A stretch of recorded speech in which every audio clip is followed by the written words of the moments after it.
نفسیاتی مطالعہ، افسانہ نگار سعادت حسن منٹو۔ مجھے چائے کے لیے کہہ کر وہ اور ان کے دوست پھر اپنی باتوں میں غرق ہو گئے۔ گفتگو کا موضوع ترقی پسند ادب اور ترقی پسند ادیب تھا۔ شروع میں تو یہ لوگ اردو کے افسانوی ادب پر طائرانہ نظر دوڑاتے رہے، لیکن بعد میں یہ نظر گہرائی اختیار کر گئی اور جیسا کہ عام طور پر ہوتا ہے، گفتگو گرما گرم بحث میں تبدیل ہو گئی۔ میرے شوہر ترقی پسند ہیں نہ رجت پسند، لیکن بحث پسند ضرور ہیں۔ چنانچہ اپنے دوستوں کے مقابلے میں سب سے زیادہ گرم جوش وہی نظر آتے تھے۔ وہ اس اندیشے کے یکسر خلاف تھے کہ پاکستان میں ترقی پسند ادب کا مستقبل تاریک ہے۔ بحث کے دوران میں ایک مرتبہ انہوں نے بالکل "تم آج شام کو ساڑی پہنو گی" کے فیصلے کن انداز میں اپنے دوست حبیب سے کہا۔ "تمہیں تسلیم کرنا پڑے گا کہ پاکستان میں ترقی پسند ادب کی تحریک زندہ رہے گی۔ حبیب صاحب فوراً سر تسلیم خم کر دینے والے نہیں تھے۔ چنانچہ بحث جاری رہی، اور جب میں چائے تیار کرنے کے لیے اٹھی تو حفیظ اللہ صاحب، جن کو سب اللہ کہہ کر پکارتے تھے، 25واں سگریٹ پھونکتے ہوئے ترقی پسند ادب پر کریملن کے اشتعالی اثر کو غلط ثابت کرنے کی کوشش شروع کرنے والے تھے۔ میں اٹھ کر باورچی خانے میں آئی تو نوکر غائب تھا اور چائے کا پانی چولہے پر دھرا بالکل غارت ہو چکا تھا۔ میں نے کیتلی کا پانی تبدیل کیا اور باہر نکل کر نوکر کو آواز دی۔ وہ جب آیا تو اس کے ہاتھ میں اداکار کا پرچہ تھا، جس کے سرے ورق پر منورما کی نیم برہنہ تصویر چھپی ہوئی تھی۔ میں نے جھڑک کر پرچہ اس کے ہاتھ سے لے لیا۔ جب دیکھو واہیات پرچے پڑ رہا ہے، چائے کا پانی ابل ابل کر تیل بن چکا ہے، اس کا کچھ خیال ہی نہیں۔ جاؤ پیسٹری لے کر آؤ، منٹا منٹی میں آنا۔ میں نے پرس میں سے ایک 5 کا نوٹ اس کو دیا اور باورچی خانے میں لوہے کی کرسی پر بیٹھ کر اداکار کی تصویریں دیکھنا شروع کر دیں۔ تصویریں دیکھ چکنے کے بعد میں سوال جواب پڑھ رہی تھی کہ پیسٹری آ گئی۔ اداکار کا پرچہ میز پر رکھ کر میں نے سب دانے الگ الگ تشتریوں میں چنے اور نوکر سے یہ کہہ کر کہ وہ دودھ گرم کر کے جلدی چائے لے آئے، واپس بڑے کمرے میں چلی گئی۔ جب اندر داخل ہوئی تو وہ اور ان کے دوست قریب قریب خاموش تھے۔ میں سمجھی شاید ان کی گفتگو ختم ہو چکی ہے، لیکن اللہ صاحب نے اپنے موٹے موٹے شیشوں والی اینک اتار کر رومال سے آنکھیں صاف کر کے میری طرف دیکھتے ہوئے کہا، "بھابھی جان سے پوچھنا چاہیے، شاید وہ اس پر کچھ روشنی ڈال سکیں۔" میں کرسی پر بیٹھنے والی تھی، یہ سن کر قدرے رک گئی۔ اب حبیب صاحب مجھ سے مخاطب ہوئے، "تشریف رکھیے۔" میں بیٹھ گئی۔ میرے شوہر اپنی جگہ سے اٹھے اور بالکل اس کو سینہ پرونا نہیں آتا کیسے انداز میں اپنے دوست اللہ سے کہا، "یہ اس معاملے پر کوئی روشنی نہیں ڈال سکتی، مجھے پوچھنا تھا۔" حبیب صاحب نے ان سے پوچھا، "کیوں؟" حسب عادت میرے شوہر گول کر گئے۔ "بس۔" پھر مجھ سے مخاطب ہوئے، "چائے کب آئے گی؟" میں نے مسکرا کر جواب دیا، "جب آپ مجھ سے روشنی ڈالنے کے لیے کہیں گے۔" اللہ صاحب نے چشمہ ناک پر جمایا اور تھوڑا سا مسکرائے۔ "بات یہ ہے بھابھی جان کہ وہ ہے نا آپ کی، میرا مطلب ہے۔" حبیب صاحب نے ان کی بات کاٹ دی۔ "الے، خدا کی قسم تمہیں اپنا مطلب سمجھانے کا سلیقہ کبھی نہیں آئے گا۔" یہ کہہ کر وہ مجھ سے مخاطب ہوئے، "آپ یہ فرمائیے کہ آپ کا اپنی سہیلی بلقیس جہاں کے متعلق کیا خیال ہے؟" سوال بڑا اوندھا سا تھا۔ میں جواب سوچنے لگی۔ "میں آپ کا مطلب نہیں سمجھی۔" اللہ صاحب نے حبیب صاحب کی پسلیوں میں اپنی کونی سا ایک ٹہوکا دیا۔ "بھائی واللہ اپنا مطلب واضح طور پر سمجھانے کا سلیقہ ایک فقط تمہیں ہی آتا ہے۔" "ٹھہرو یار۔" حبیب جھنجھلا گئے۔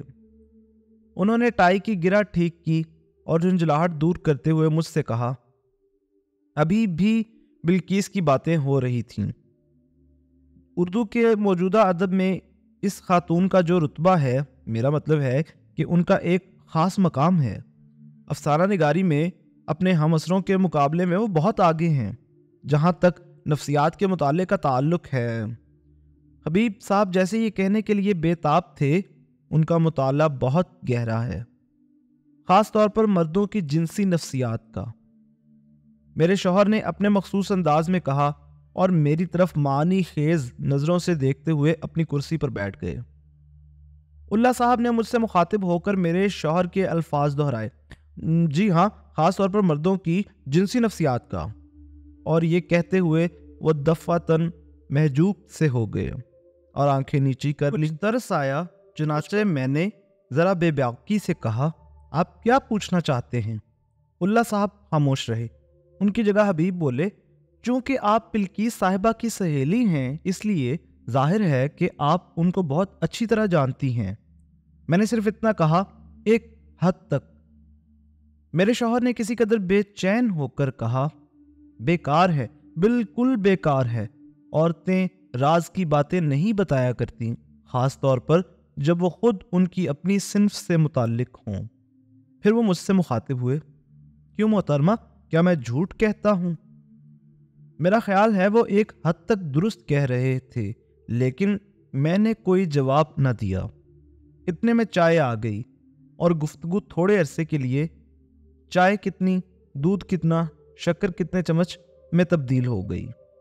اللہ صاحب 5ویں کریم رول کی کریم اپنے ہونٹوں پر سے چوستے ہوئے پھر بلقیس جہاں کی طرف لوٹے اور بلند آواز میں کہا، کچھ بھی ہو، یہ طے ہے کہ یہ محترمہ ہم مردوں کی جنسی نفسیات کو خوب سمجھتی ہے۔ ان کا روئے سخن ہم سب کی طرف کم اور ساری دنیا کی طرف زیادہ تھا۔ میں ان کا یہ فیصلہ سن کر دل ہی دل میں مسکرائی، کیونکہ کمبخت بلقیس اللہ صاحب کی جنسی نفسیات خوب سمجھتی تھی۔ اس نے ایک مرتبہ مجھ سے کہا تھا، بھپو، اگر یہ اللہ صاحب تمہارے شوہر نیک اختر کے دوست نہ ہوتے تو خدا کی قسم میں انہیں ایسے چکر دیتی کہ ساری عمر یاد رکھتے۔ اول درجہ کے ریشہ ختمی انسان ہیں، اسٹریم لائنڈ عاشق۔ مجھے معلوم نہیں بلقیس نے اللہ صاحب کے متعلق یہ رائے کیسے قائم کی تھی۔ میں نے ان کی طرف غور سے دیکھا، اینک کے دبیز شیشوں کے پیچھے ان کی آنکھیں گڈمڈ سی ہو رہی تھیں۔ اسٹریم لائنڈ عاشق کا کوئی خط مجھے ان کے چہرے پر نظر نہ آیا۔ میں نے سوچا، ایسے معاملے جانچنے کے لیے ایک خاص قسم کی نگاہ کی ضرورت ہوتی ہے جو قدرت نے صرف بلی ہی کو عطا کی تھی۔ اللہ صاحب نے جب مجھے گھورتے دیکھا تو سٹپٹا سے گئے۔ چھٹے کریم رول کی کریم بہت بری طرح ان کے ہونٹوں سے لتھڑ گئی۔ معاف کیجیے گا، یہ کہہ کر رومال سے اپنا منہ پونچھا، کیا آپ کی سہیلی بلقیس کے بارے میں میرا خیال غلط ہے؟ میں نے اپنے لیے دوسرا کپ بنانا شروع کر دیا۔ میں اس بارے میں کچھ نہیں کہہ سکتی۔ میرے شوہر ایک دم اٹھ کھڑے ہوئے اور بالکل شلجم بن جلائے تم کبھی نہیں پکا سکتی کے انداز میں کہا، یہ اس بارے میں کبھی کچھ نہیں کہہ سکیں گی۔ میں نے غیر ارادی طور پر ان کے بارے میں یہ رائے تھی کہ بنتے بنتے بننے کے فن میں بڑی مہارت حاصل کر گئے ہیں، بے حد خشک ہیں، اور یہ خشکی انہوں نے اپنے وجود میں ادھر ادھر سے ملبہ ڈال ڈال کر پیدا کی ہے۔ بظاہر کسی عورت میں دلچسپی ظاہر نہیں کریں گے، مگر ہر عورت کو ایک بار چور نظر سے ضرور دیکھیں گے۔ دفعتاً انہوں نے میری طرف چور نظر سے دیکھا۔ میں جھینک گئی۔ اللہ صاحب اپنے ہونٹ تسلی بخش طور پر صاف کر چکے تھے۔ ایک پیٹس اٹھا کر وہ میرے شوہر سے مخاطب ہوئے، یار تمہاری بیگم صاحبہ تو ہمیں بہت بری طرح ڈس اپوائنٹ کیا ہے۔ حبیب صاحب چائے کا آخری گھونٹ پی کر بولے، درست ہے، لیکن اس معاملے میں بیوی کی بجائے خاوند کسی حد تک رہبری کر سکتا ہے۔ اللہ صاحب نے پوچھا، تمہارا مطلب ہے بلقیس صاحبہ کے بارے میں؟ جی ہاں۔ یہ کہہ کر حبیب صاحب اٹھے، میرے شوہر کے کندھے پر ہاتھ رکھا اور میری طرف دیکھ کر مسکرائے۔ اپنی بیگم صاحبہ کے ذریعے سے آپ کو بلقیس کی عجیب و غریب شخصیت کے بارے میں کچھ نہ کچھ تو ضرور معلوم ہوا ہوگا۔ میرے شوہر نے بڑی سنجیدگی کے ساتھ جواب دیا، صرف اس قدر کہ اس کا مطالعہ کتابی نہیں۔ یہ کہہ کر انہوں نے مجھ سے پوچھا، کیوں سیدہ؟ میں نے ذرا توقف کے بعد کہا، جی ہاں، اسے کتابوں کے مطالعے کا اتنا شوق نہیں۔ میرے شوہر نے ایک دم سوال کیا، تم اس کی وجہ بتا سکتی ہو؟ مجھے اس کی وجہ معلوم نہیں تھی، اس لیے میں نے اپنی معذوری ظاہر کر دی، لیکن میں سوچنے لگی کہ جب بلقیس کا کام ہی لکھنا ہے، پھر اسے پڑھنے سے لگاؤ کیوں نہیں؟ سوچنے لگی، ہاں مجھے یاد آیا ہے، ایک مرتبہ نمائش میں گھومتے ہوئے اس نے مجھ سے کہا تھا، پھپھو یہ نمائش نہیں، ایک لائبریری ہے، زندہ اور متحرک کتابوں سے بھری ہوئی۔ غور تو کرو کتنے دلچسپ کردار چل پھر رہے ہیں۔ سوچتے سوچتے مجھے اس کی اور بہت سی باتیں یاد آ گئیں۔ عورتوں کے مقابلے میں وہ مردوں سے کہیں زیادہ تپاک سے ملتی اور باتیں کرتی تھی، لیکن گفتگو کا موضوع ادب شاذ و نادر ہی ہوتا تھا۔ میرا خیال ہے کہ ادبی ذوق رکھنے والے مرد اس سے مل کر یقینی طور پر اس نتیجے پر پہنچے ہوں گے کہ بہت غیر ادبی قسم کی عورت ہے، کیونکہ عام طور پر وہ گفتگو کا رخ لٹریچر کی طرف آنے ہی نہیں دیتی تھی، لیکن اس کے باوجود اس سے ملاقات کرنے والے بہت خوش جاتے تھے کہ انہوں نے اتنی بڑی ادبی شخصیت کے ایک بالکل نئے اور نرالے پہلو کی جھلک دیکھ لی ہے۔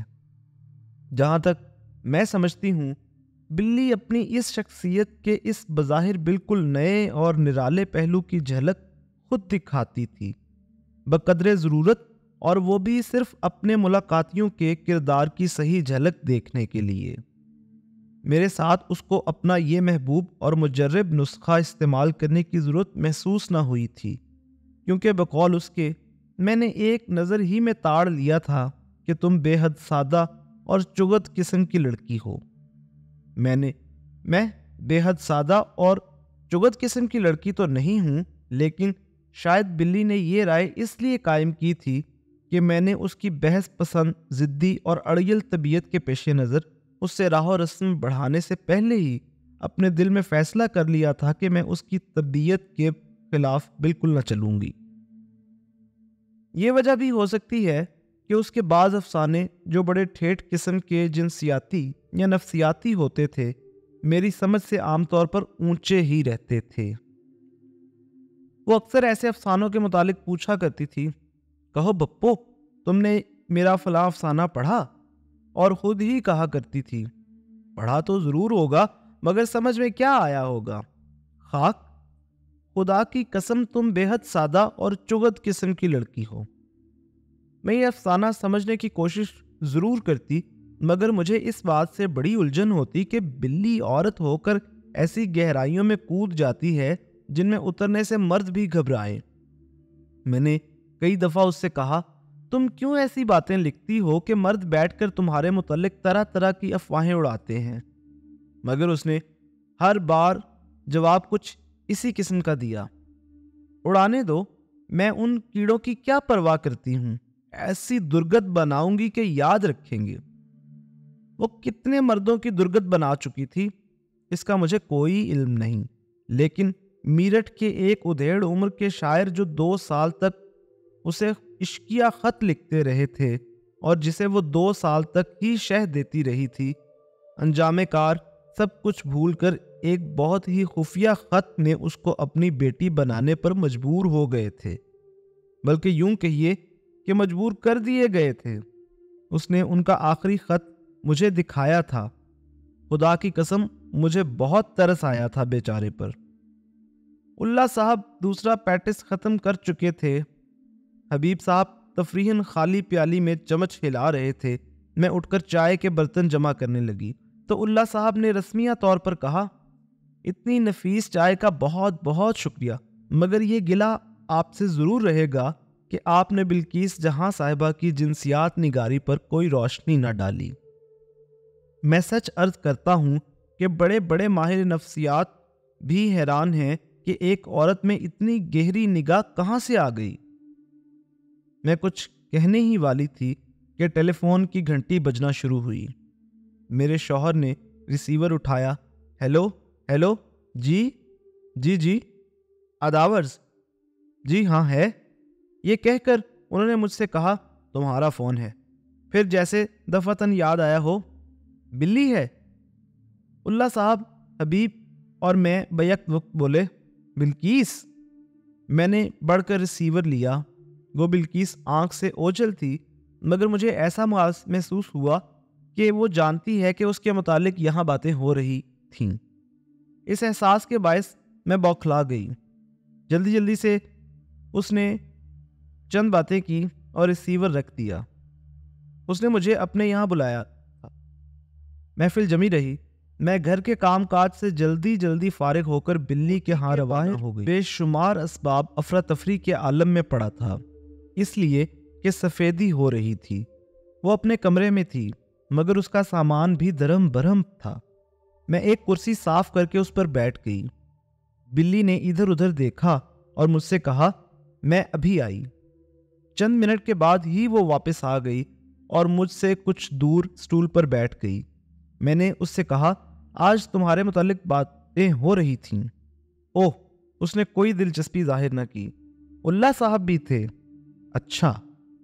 میں نے انہیں بہت غور سے دیکھا، مگر مجھے ان میں اسٹریم لائنڈ عاشق کے کوئی آثار نظر نہ آئے۔ بلی نے مسکرانے کی ناکام کوشش کی، پھر بڑی سنجیدگی کے ساتھ کہا مجھے تم سے ایک بات کرنا تھی۔ کیا؟ کوئی ایسی خاص نہیں، لیکن اس کے لہجے نے چگلی کھائی کہ بات بہت خاص قسم کی ہے۔ چنانچہ میں نے فوراً سوچا کہ اس کے لیے خاص بات صرف ایک ہی ہو سکتی ہے، کسی مرد کے عشق میں گرفتار ہو جانا۔ آنکھ لڑ گئی کسی سے؟ بلکیس نے میرے اس سوال کا کوئی جواب نہ دیا۔ میں نے جب اس کی طرف غور سے دیکھا تو وہ مجھے بہت ہی وہ شگفتگی نہیں۔ اس نے پھر مسکرانے کی ناکام کوشش کی۔ شگفتگی نہیں تو سفیدی ہو رہی ہے، ساری پریشانی اسی کی ہے۔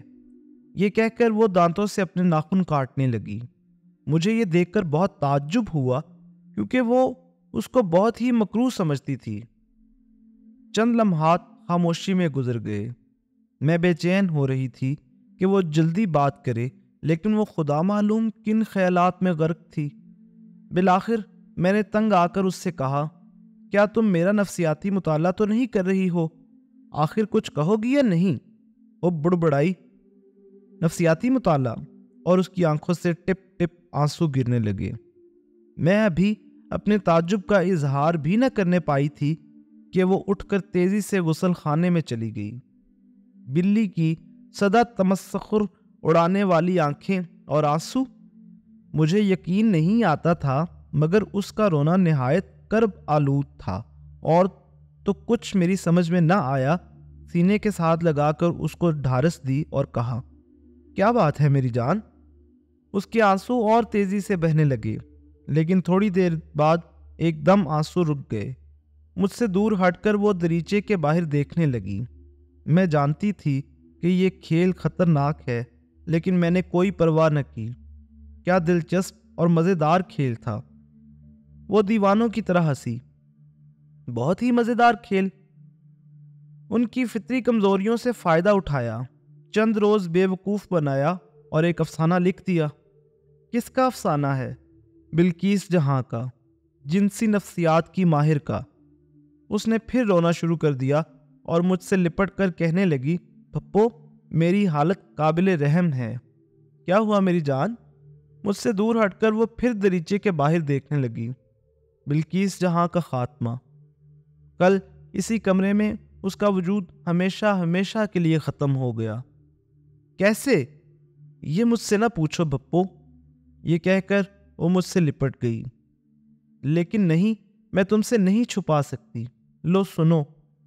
چند دنوں سے میں سفیدی کرنے والے مزدور کا مطالعہ کر رہی تھی۔ کل شام اس وحشی نے اچانک، بلکیس نے دھکا دے کر مجھے باہر نکال دیا اور غسل خانے کا دروازہ بند کر دیا۔ جب میں گھر پہنچی تو اللہ صاحب اور حبیب صاحب کے علاوہ اور صاحب بھی موجود تھے۔ بلکیس جہاں کی حیرت انگیز جنسی نفسیات نگاری گفتگو کا موضوع تھا۔